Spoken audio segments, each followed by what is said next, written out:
안녕하세요. 지난 시간에 우리는 라틴 아메리카의 그 범죄의 기본적인 통계와 관련한 여러 가지 특징 등을 이야기했고요. 그리고 범죄의 현황을 살펴보았습니다.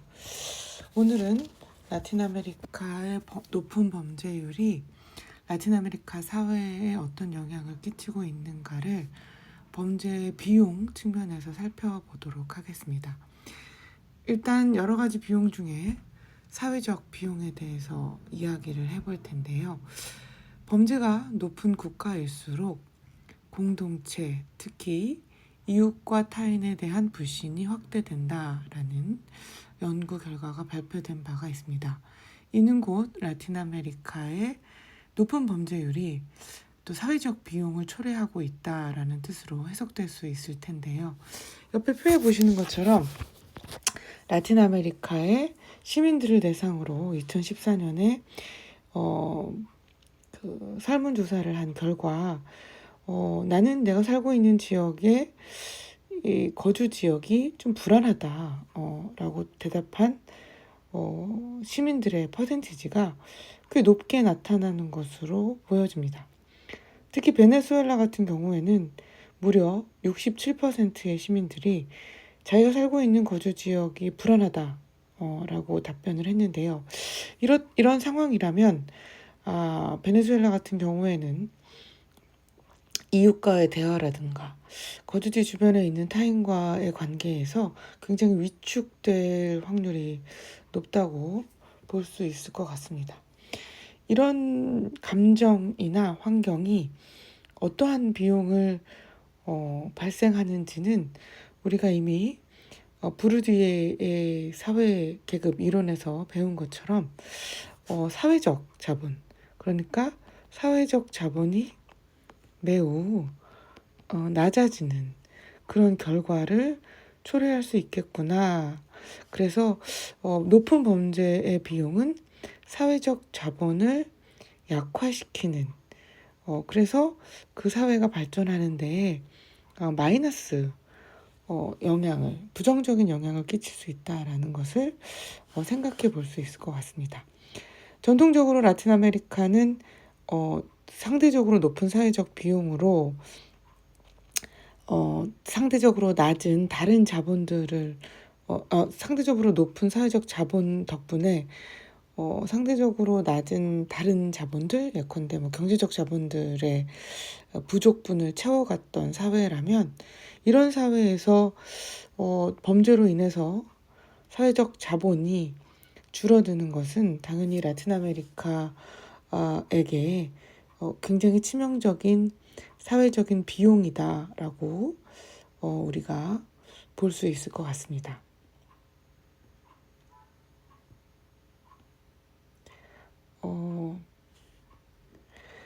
사회적 자본 그 비용뿐만 아니라 그 정치적 비용도 발생하게 되는데요.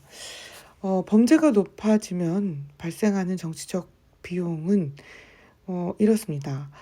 일단 범죄 문제를 제대로 해결하지 못하는 정치권에 대한 불신이 강해지면서 민주주의 제도에 대한 불신으로 이게 확산되는 거죠. 내가 아무리 투표를 열심히 하고 민주시민으로서의 책임을 다한다고 하더라도 이 사회는 나를 안전하게 지켜주지 못한다라는 불신을 갖게 되면 그것이 곧 민주주의에 대한 불신으로 확대될 수 있다는 것이죠. 또한 제도권 정치에 대한 불신뿐만 아니라 사법제도 전반에 대한 불신도 강하게 생겨날 수 있습니다. 여기서 사법제도란 검찰이나 법원 이런 것이겠죠. 범죄를 저지른 사람들이 제대로 된 처벌을 받지 않고 솜방망이 처벌을 받거나 아예 처벌을 받지 않는 그런 현실을 맞닥뜨리면서 라틴 아메리카에서 법원, 사법제도에 대한 불신이 확대된다면 법을 통해서 사회의 기강을 잡는다거나 일탈을 막는 그런 방식이 굉장히 어려워진다라고 볼 수 있습니다. 그러니까 국민들이 제도권 정치도 믿지 않고 사법제도도 믿지 않게 되면 기본적으로 사회를 움직이는 기초적인 규칙이 사라진 사회가 될 수 있다라는 위험성이 존재하는 거겠죠. 그래서 이런 사회에서 나타나는 주요 특징 중에 하나가 이렇게 범죄자들을 왜 두고 보냐. 이 범죄를 소탕할 수 있다면 사실은 어느 정도의 인권 유린이나 혹은 비민주적인 행태도 용납될 수 있지 않느냐라는 여론이 형성이 된다는 것입니다. 그래서 다 싹 다 잡아들일 수 있으면 좋겠다. 범죄자들을 소탕할 수 있다면 뭐 경찰들이 뭐 좀 거리에서 뭐 범죄자들을 좀 쏴서 제압하는 게 뭐 어떠냐, 뭐 이런 식으로 일종의 인권 유린이나 권위주의에 대한 경각심이 굉장히 감소하게 되는 거죠. 오른쪽에 지도에 보시다시피 이렇게 이제 진한 지역이 주로 범죄가 많은 지역인데 이렇게 중간에 동그라미 있죠. 거기에 이제 동그라미의 파란색 부분이 사법제도에 대한 믿음이 낮다 혹은 거의 없다라고 대답한 시민들의 퍼센티지입니다. 그래서 일례로 좀 진하게 나타나고 있는 베네수엘라나 브라질, 멕시코 같은 경우에는 국민들의 압도적인 다수가 나는 민주주의를 못 믿는다, 뭐 사법제도를 못 믿는다, 뭐 이렇게 얘기하고 있는 걸로 보여집니다. 지금 보고 계신 이 장면은 엘살바도르의 떼꼴루카라는 지역에 만들어진 새로운 이제 그 수감 시설인데요. 여기 MS13이라는 그 이름은 굉장히 미국뿐만 아니라 라틴 아메리카에서도 악명 높고 잔인한 갱단들이에요. 근데 이 갱단들이 엘살바도르에 이제 활보를 하게 되죠. 그러면서 그 MS13뿐만 아니라 18개 다양한 갱단들이 엘살바도르에서 활동하면서 엘살바도르가 이제 무법천지처럼 되었고, 우리가 수업 시간에서 배웠던 것처럼 한때 세계에서 살인율이 가장 높은 국가로 이제 등극하기도 했습니다. 하지만 엘살바도르의 이제 새 대통령, 우리가 뒤에 얘기하겠지만 이 부켈레라는 대통령이 출마하면서 당선되면서 매우 강력한 범죄와의 전쟁을 선포하고 철권 통치 내지는 강경한 범죄 예방 정책 혹은 범죄 척결 정책을 수행합니다. 그 결과 이렇게 많은 갱단들이 잡혀와서 팬티만 입고 이렇게 수감되기 전에 앉아있는 모습을 여러분들이 보고 계신데요. 물론 극악무도한 범죄를 저지른 범죄자들일 것으로 추정됩니다만 이들이 이제 앉아있는 모습이라든지 이런 행색이라든지 뭐 이렇게 좀 촘촘히 앉혀놓은 상태를 보면 이들의 인권이 보호되고 있다는 생각은 좀 안 하게 되는 거죠. 못 하게 되는 거죠. 그렇다면 이게 괜찮은가? 물론 우리 국민들의 또 법정서도 요즘 범죄자들한테 너무 인권을 많이 보호해 주다 보니 그 흉악한 범죄를 저지른 사람들이 활개치고 있다. 뭐 범죄자만 인권이 지켜지는 게 말이 되냐? 뭐 가해자 신상도 뭐 다 공개하고 너무 인권 보호해주지 마라. 뭐 이런 여론들이 또 있는 것도 사실입니다.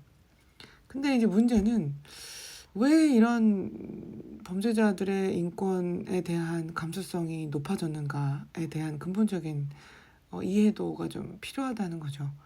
일단은 대부분의 경우 우리가 가해자로 지목된 사람들은 아직 재판을 받아서 그들이 이제 범죄를 확실하게 저질렀는지가 판명이 나지 않은 상황인 경우가 많습니다.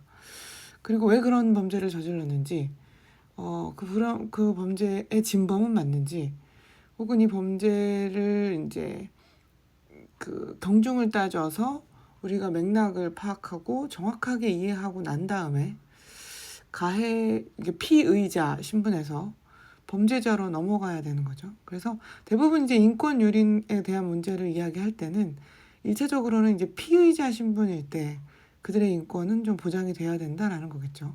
지금 보시는 이 엘살바도르의 범죄자들의 경우에도 이들이 이제 그 갱단 조직을 전부 다 검거해서 이렇게 이제 벗겨놓고 감옥에 이제 수감을 시킨 상태입니다만, 문제는 이들이 피의자 신분입니다. 그러니까 이 사람들이 아직 재판을 거치지 않았고 진짜로 갱단 멤버인지 확인이 안 된 사람들도 들어가 있는 거죠. 그렇게 되면 무고한 사람이 이제 한두 명이라도 있다면 이 전반적인 정책에 상당한 의구심을 갖게 될 수밖에 없다라는 게 이제 기존의 인권을 중시하는 우리 사회의 인권을 중시해야 된다고 주장하는 그 주장의 근거가 되기도 했습니다. 그러니까 재판을 받고 확형이 확정되고 난 다음에 범죄자가 되면 이제 그때 이제 어떻게 할 것인가와는 별개로 이제 피의자 신분이었을 때는 인권을 조금 보장해줘야 되지 않는가, 이게 이제 국제적인 스탠다드인데 이제 거기에 대해서도 참을성이 없어지는 거죠. 이제 이렇게 보다시피 이게 지금 깽단 맞잖아요. 근데 뭐 재판을 기다리고 뭐 이 사람들을 하나하나 인권을 뭐 보호해줘가면서 그럴 필요가 뭐가 있습니까? 심지어는 재판이라는 제도 자체에 대해서도 상당한 불신이 있어서 이거 뭐 판사들이 다 풀어주는 거 아니에요? 라고 생각하는 사회에서는 인권을 보장해줘야 된다. 피의자니까 뭐 인권을 보장해줘야 된다라는 주장이 굉장히 공허하게 들리는 상황이 연출이 되는 거죠. 그런데 인권이라는 게 어느 한 부분을 약간 이렇게 침해해도 된다는 정서가 생기게 되면 그게 이제 어디까지 침해해도 되는 거예요? 이렇게 되는 거고, 전반적으로 사회가 인권에 대한 감수성이 좀 떨어지는 사회로 갈 수 있다는 그런 경고가 나오게 됩니다. 그러다 보니 정치적으로 그 범죄가 많이 일어나는 사회는 참 상당한 정치적인 비용을 치르는구나. 민주주의도 허약해지고 사법제도도 그 정당성을 잃게 되고 심지어는 인권에 대한 감수성까지 낮아지면서 민주주의 자체가 필요해, 이런 굉장히 위험한 생각들을 국민들이 하게 된다라는 점에서 범죄는 상당한 정치적인 비용을 초래하고 있다라는 게 이제 이 라틴 아메리카 사례를 통해서 우리가 확인할 수 있는 내용입니다. 그 다음에 이제 당연히 민감한 게 경제적인 비용이겠죠. 범죄로 인한 경제적인 비용이 라틴 아메리카 평균 한 GDP의 3.6% 정도 차지한다고 하는데, 하위소득 30% 빈곤 계층의 총수입에 다다라는 엄청난 그 비용을 범죄 때문에 지불하고 있다라고 보여집니다. 범죄 때문에 지불하는 비용이 도대체 뭔가, 이 표를 좀 살펴보시면 일단 가장 적은 게 오히려 우리는 언뜻 생각하면 범죄 때문에 지불하는 경제적인 비용 하면 이 사람들을 감옥에 가두고 먹이고 재우고 이 비용 아니야? 라고 생각하는데, 그 비용은 사실은 상대적으로는 그렇게 많지 않은 걸로 나타납니다. 이 표에서 보신 것처럼 위에 가장 옅은 부분이죠. 그래서 비교적 이렇게 좀 적어요. 요게 이제 그런 비용입니다. 그러니까 수감자의 사회적 비용인 거죠. 수감한 사람들을 먹이고 재우고 뭐 병원 보내고 하는 비용입니다. 이게 많지 않나요? 아니요. 상대적으로 얘는 빙산의 일각이고, 정말 많이 들어가는 비용은 보시면 범죄 피해에 대한 사회적 비용이죠. 그러니까 범죄 피해자가 된 혹은 범죄가 일어난 그 현장, 범죄 피해자들, 피해자의 가족, 피해자의 친지, 피해자가 있었던 공동체에서 지불해야 되는 사회적 비용을 이 정도 GDP의 한 1.5%, 많게는 2%까지도 이런 비용들이 지출되고 있다라고 보고 있습니다. 그 다음으로 이제 많이 나가는 비용이 범죄에 대한 공공지출이에요. 이 진한 부분이죠. 공공지출은 뭐냐? 범죄를 예방하기 위해서 혹은 범죄가 저질러졌을 때 이들을 잡아들이기 위해서 지출되는 비용으로 경찰을 유지하고 사법제도를 유지하고 하는 그 기타 등등의 비용들을 이만큼 라틴 아메리카가 쓰고 있습니다. 그래서 우리가 뒤에도 얘기하겠지만 라틴 아메리카가 절대로 이런 치안이나 치안 행정에 비용을 아끼고 있지 않아요. 오히려 없는 살림에 굉장히 많이 투입을 하고 있습니다. 그럼에도 불구하고 이제 눈에 띄는 성과가 나타나지 않는다는 건 상당한 시사점이 있죠. 범죄를 억제하기 위해서 경찰의 숫자를 늘리고 경찰력을 강화하고 관련된 법률을 강화하고 형법을 강화해서 많이 잡아들이고 많이 수감하는 것이 범죄를 줄이는데 효과가 있나요? 라고 이제 물으면 라틴 아메리카 사례를 보면 딱히 그렇지는 않습니다. 그리고 이제 이 연한 조금 진한 회색 이 부분은 뭐냐면 범죄에 대한 이제 반대로 얘기했네요. 이게 이제 사적 지출이고 이게 이제 여기가 공공 지출이고 그리고 이 부분이 사회적 비용이죠. 그러니까 수감에 대한 비용보다는 사회적 비용, 그러니까 피해자나 피해자 가족, 그 공동체가를 이제 도와주기 위해서 혹은 피해를 복구하기 위해서 지출해야 되는 비용이 좀 더 많은데 압도적으로 많이 쓰고 있는 곳이 공공지출.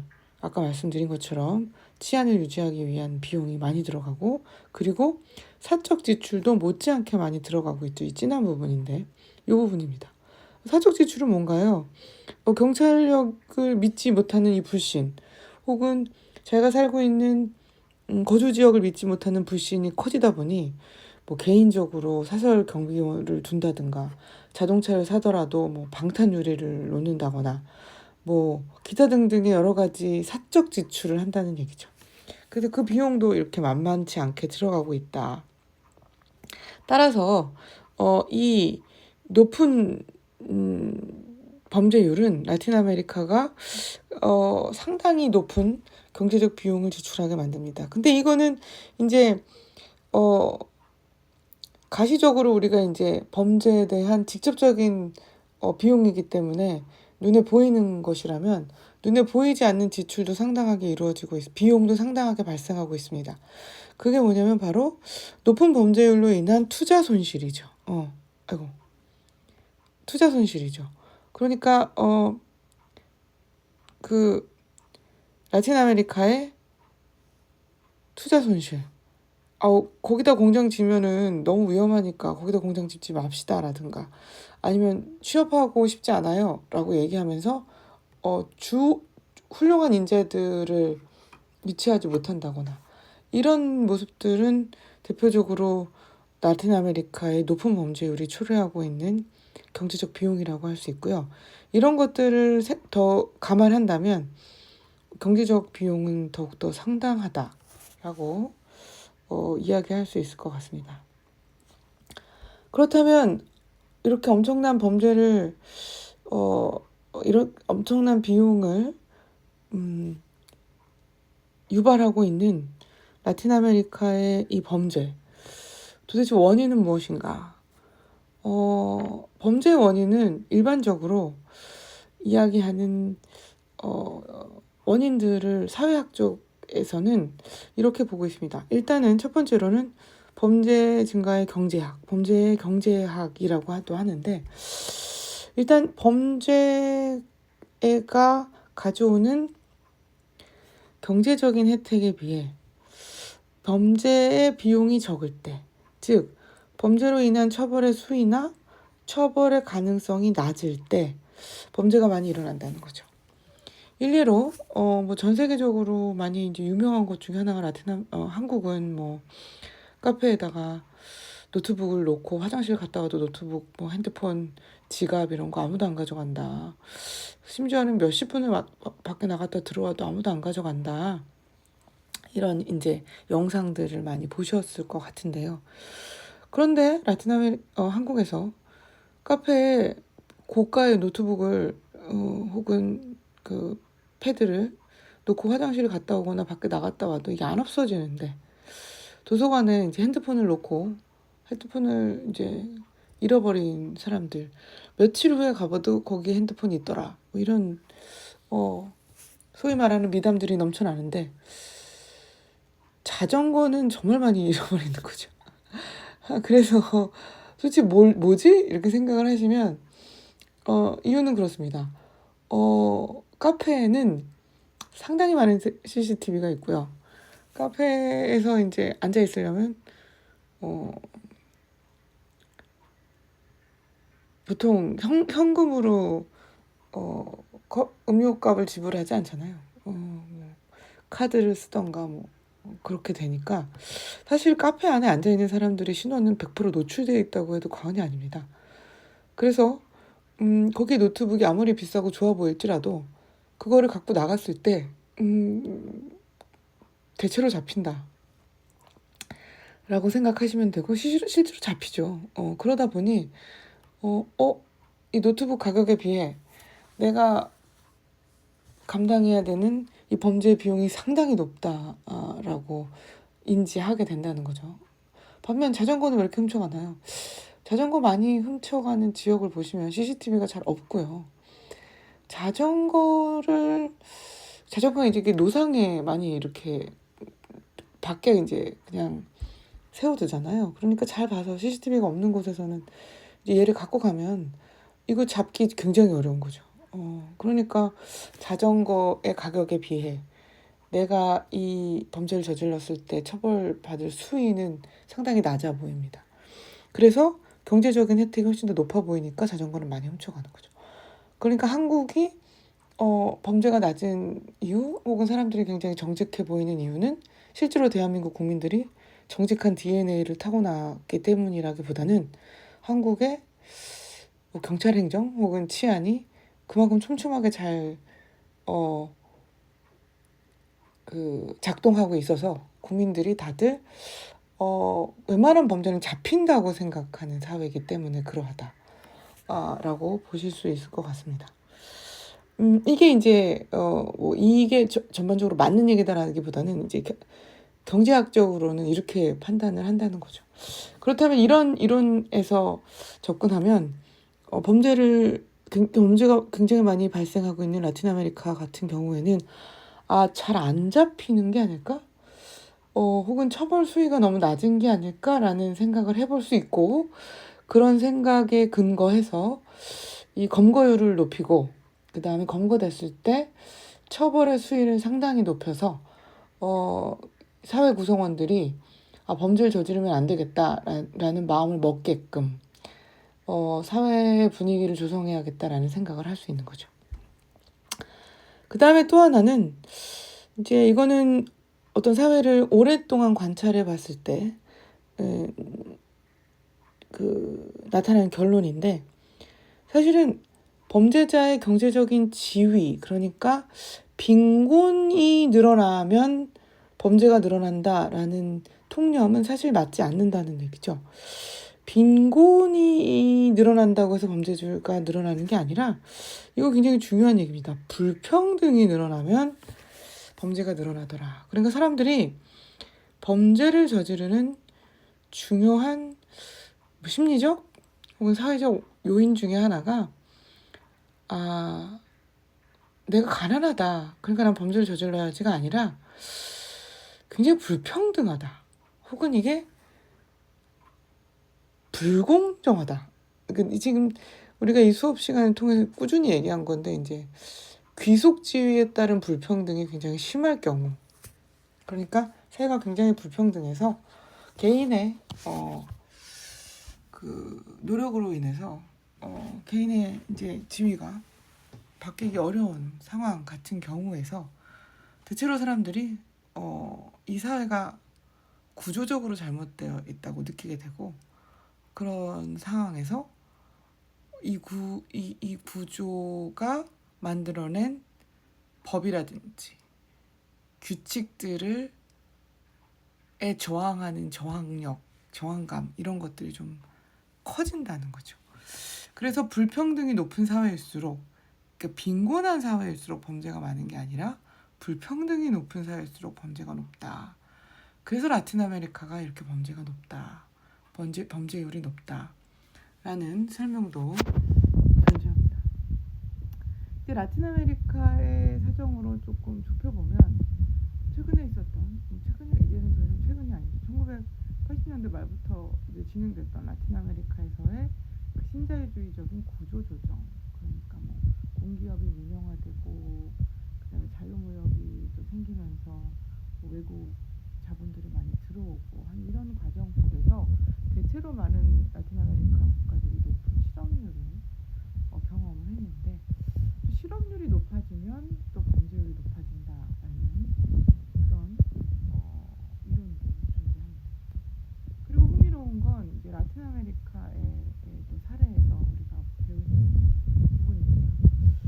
사람들이 직장을 많이 못 가서, 그러니까 실업률이 높아도 범죄율이 높아지지만, 또 와중에 취업을 하더라도 그 고용의 질이 낮으면, 그러니까 그 고용이 불안정하다, 예컨대 뭐 굉장히 짧은 계약직이라든가, 아니면은 뭐 시급이 너무 낮다든가, 뭐 이런 기타 등등의 낮은 고용의 질을 보여주는 직장이 많은 사회에서도 범죄율이 높아진다. 이게 대표적으로 이제 멕시코 사례인 거죠.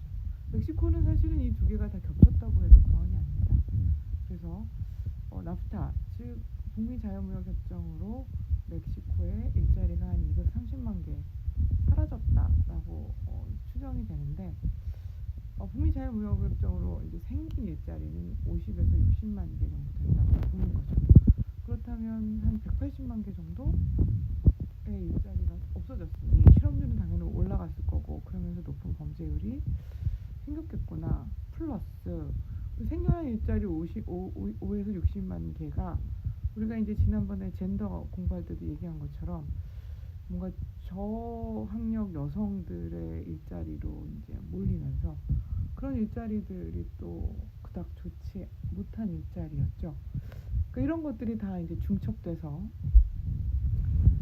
멕시코의 높은 범죄율을 부여하지 않았나라고 본다는 것입니다. 그리고 그 모든 것보다도 또 핵심적인 것 중에 하나가 청년 실업입니다. 청년들이 일자리를 얻지 못하는 문제율이 늘어나더라. 이것도 이제 라틴 아메리카의 사례인데요. 제조업 중에서 정규직이나 농업에 종사하던, 그러니까 제조업 중에서 정규직에 종사하던 혹은 농업에 종사하던 20, 30대 남성들이 대거 실직을 했습니다. 그러다 보니 이 청년 실업률이 굉장히 높아진 거죠. 그럼 이 사람들이 다 범죄에 가담했다는 증거가 있나요? 이게 사실 범죄 관련 통계는 그렇게 딱 떨어지게 우리가 찾을 수가 없는 거죠. 하지만 우리가 간접적으로 알 수 있는 사례가 있는데요. 라틴 아메리카 살인의 피해자가 압도적인 다수가 15세에서 29세 남성입니다. 이거 좀 너무 이상하죠. 그러니까 살인, 물론 이제 여성 혐오 사례 같은 사례에서 여성들도 많은 사례를 당하지만, 이 건수가 아니라 비중, 퍼센티지로 보면 압도적으로 살인의 피해자는 이 젊은 남성이에요. 15에서 29세에 몰려 있는 거죠. 그런데 살인 사건의 또한 25% 정도는 조직폭력, 그러니까 갱단이라든지 카르텔에 의한 폭력으로 추정됩니다. 그렇다면 압도적으로 젊은 남성들이 많이 살해당하는데 또 살해 원인이 압도적으로 갱단이나 카르텔 관련 조직범죄라면 결국 이 젊은 남성들이 카르텔이나 갱단의 조직원으로 활동하다가 살해당했다는 추정이 가능한 거죠. 그래서 이 남성들의 청년 실업이 범죄율을 높이는 것에 상당히 큰 영향을 끼친다. 근데 이거는 실제로도 우리가 많이 확인할 수 있는 추론인 것이 그 라틴 아메리카의 많은 카르텔들이 마치 버젓 멀쩡한 기업처럼 뭐 젊은이들을 리크루트하고 이들을 뭐 고용하고 월급을 주고 심지어는 비정규직 혹은 비공식적인 일자리보다 압도적으로 좋은 대우를 해주고 있다는 것이 알려진 터라 이들 실업 상태에 놓여 있는 젊은 남성들에게는 굉장히 매력적인 옵션이 될 것이다 라는 것은 우리가 또 미루어 짐작할 수 있는 상황인 거죠. 또한 라틴 아메리카의 범죄가 높아진 주요 원인 중에 하나로 우리는 마약 산업을 꼽을 수 있습니다. 라틴 아메리카의 이제 추후에도 우리가 이야기하겠지만 라틴 아메리카의 범죄와 마약은 정말 뗄래야 뗄 수 없는 관계인 거죠. 그런데 아시다시피 미국은 세계 최대의 마약 소비국이죠. 다른 나라는 뭐 비교할 수 없을 정도로 엄청난 거의 세계에서 생산되는 모든 마약을 가장 많이 먹고 있다 미국이라고 볼 수 있는데 이 세계 최대 마약 소비국에 딱 붙어있는 지역이 라틴 아메리카인 거죠. 뿐만 아니라 라틴 아메리카에서 가장 많이 생산되는 그리고 가장 고가의 마약인 코카인이라는 마약이 있는데 이 마약의 최대 소비국 역시 미국입니다. 따라서 라틴 아메리카는 마약의 최대 소비국에 인접한 매력적인 생산지라는 그런 지위를 얻게 되는 거죠. 특히 북미 자유무역협정으로 인해서 멕시코는 미국과의 그 거대한 국경이 자유화되는 효과를 얻게 됩니다. 이 엄청난 국경선이 미국과의 무역을 위해서 굉장히 자유롭게 이동할 수 있는 국경이 된 거죠. 그러면서 멕시코가 남미 지역에서 생산된 코케인이 미국으로 가는 마약의 통로로 급부상하게 되고 제가 수업 시간에 제가 처음 멕시코 갔을 때는 멕시코가 그렇게까지 위험하지 않았는데 지금은 멕시코의 치안 상황이 많이 나빠졌다라는 이야기를 했던 걸 아마 기억하실 텐데 왜 이렇게 나빠졌나를 살펴보면 그 중간에 북미 자유무역협정이 있었다라고 해도 과언이 아닙니다. 실제로 미국의 압도적인 마약 소비에 대한 통계를 한번 살펴보면 지금 요 까만색이 전 세계의 대마초를 소비하는 성인의 소비 비율입니다. 그러니까 세계 평균은 5%에도 미치지 못해요. 하지만 유럽 같은 경우에는 조금 더 높아지죠. 네, 요 실선입니다. 그 다음에 점선. 호주 같은 경우에도 대마초 굉장히 많이 피다가 줄어들었죠. 미국은 요선입니다. 요 점점점점 서 있는 중간선인 거죠.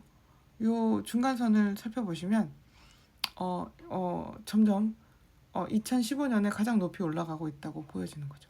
그러니까 저 맨 밑에 이 진한 선이 전 세계 마약 소비 평균이라면 평균에 호주나 유럽이나 미국이 굉장히 높이 올라가 있다. 한국 같은 경우에는 바닥에 깔려 있겠죠. 그런데 미국은 소비 인구 비율이 성인의 한 14%까지에 달할 정도로 높은 거죠. 이건 그냥 대마초만 얘기했을 때 그렇고요. 다른 뭐 코케인이라든지 크랙 코케인이라든지 뭐 기타 등등의 메탄일이라든지 이런 다양한 이 마약류들을 생각하면 라틴 아메리카 미국이 이 압도적인 우위를 이거 우위라고 표현하는 게 맞는지 모르겠습니다만 먹고 있고, 그러다 보니 라틴 아메리카로 그러니까 미국으로 가는 통로로서의 라틴 아메리카가 상당히 중요한 마약 산업의 비중을 차지할 수밖에 없다라고 생각이 됩니다. 그러니 당연히 마약 카르텔들이 발전할 수 있는 토대가 되는 것이겠죠. 그 다음에 이제 두 번째로 미국과 라틴 아메리카의 자유무역 협정, 특히 이제 멕시코와 중미 국가들의 자유무역 협정은 라틴 아메리카의 범죄 조직이 무장을 하는데 기여합니다. 미국은 마약만 최대로 소비하는 게 아니라 무기의 엄청난 수출국이자 수입국이죠. 그러니까 미국 사람들이 이제 총 좋아하는 건 다들 아실 거고, 예전에 제가 이제 텍사스에서 공부를 했는데 제가 충격적이었던 당시에, 지금은 뭐 더 많아졌을 것 같긴 한데, 제가 이제 유학했을 때 당시에 텍사스 사람 1인당 총을 한 50정 정도 갖고 있는 걸로 통계에 잡힌다, 뭐 이런 기사를 본 적이 있어요. 그래서 제가 15이 아니고 50? 이렇게 물어봤던 생각이 나는데, 뭐 저와 제 친구들은 하나도 없었다면 그 텍사스에서 총을 갖고 있는 사람들이 뭐 정말 군대를 차려도 될 정도로 많은 총을 보유하고 있는 게 아닌가. 그래서 1인당 총기 소지가 그렇게 엄청나게 높게 통계로 잡힌 게 아닌가라는 생각을 해봤고요. 이렇게 이제 총이 마치 이제 핸드폰처럼 많이들 일반인들도 갖고 있다 보니 이제 지금 총기를 갖고 있는 사람들의 특징이 새로운 총이 나오면 계속 총을 바꾸는 거죠. 약간 핸드폰 같은 겁니다. 그러면 이제 우리가 새 폰 사고 내가 갖고 있었던 폰을 중고로 파는 것처럼 미국 사회에서도 계속해서 중고 총들이 나오겠죠. 그럼 이 중고 총들은 어디로 가는가? 이게 이제 다수가 라틴 아메리카로 간다고 보는 거죠. 그래서 멕시코 같은 경우는 나프타로 인해서 무기의 합법적 거래와 불법적 거래가 모두 광범위하게 일어나는 무기 거래의 천국으로 바뀝니다. 이게 무슨 뜻이냐면 멕시코 시민들이 총을 굉장히 쉽게 구할 수 있게 됐고, 멕시코의 카르텔들이 완전 무장을 할 수 있을 정도로 다양한 총기류를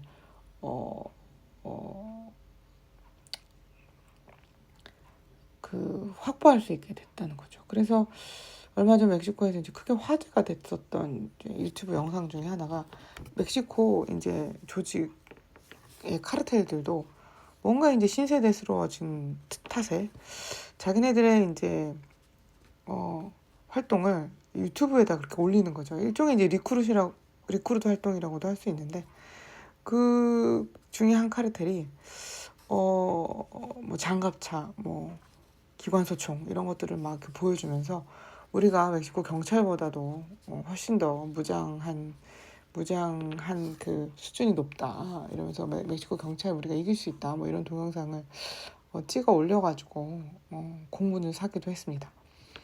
그러다 보니 카르텔 조직들의 이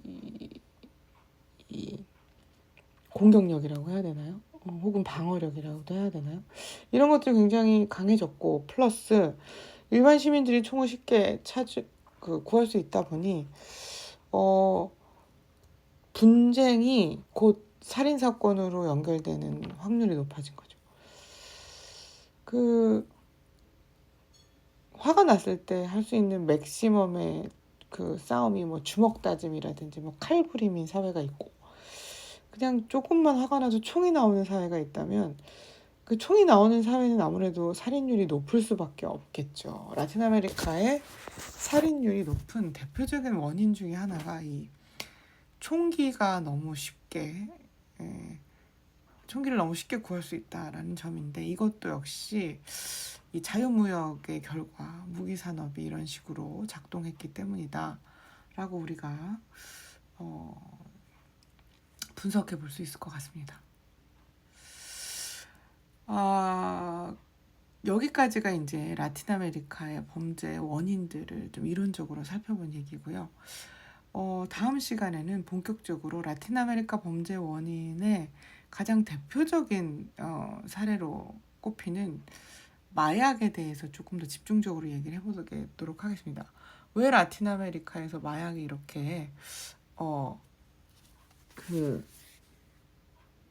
성행했고, 이미 뭐 말씀드린 것처럼 미국과의 인접성 이런 것들이 원인이 됐겠죠.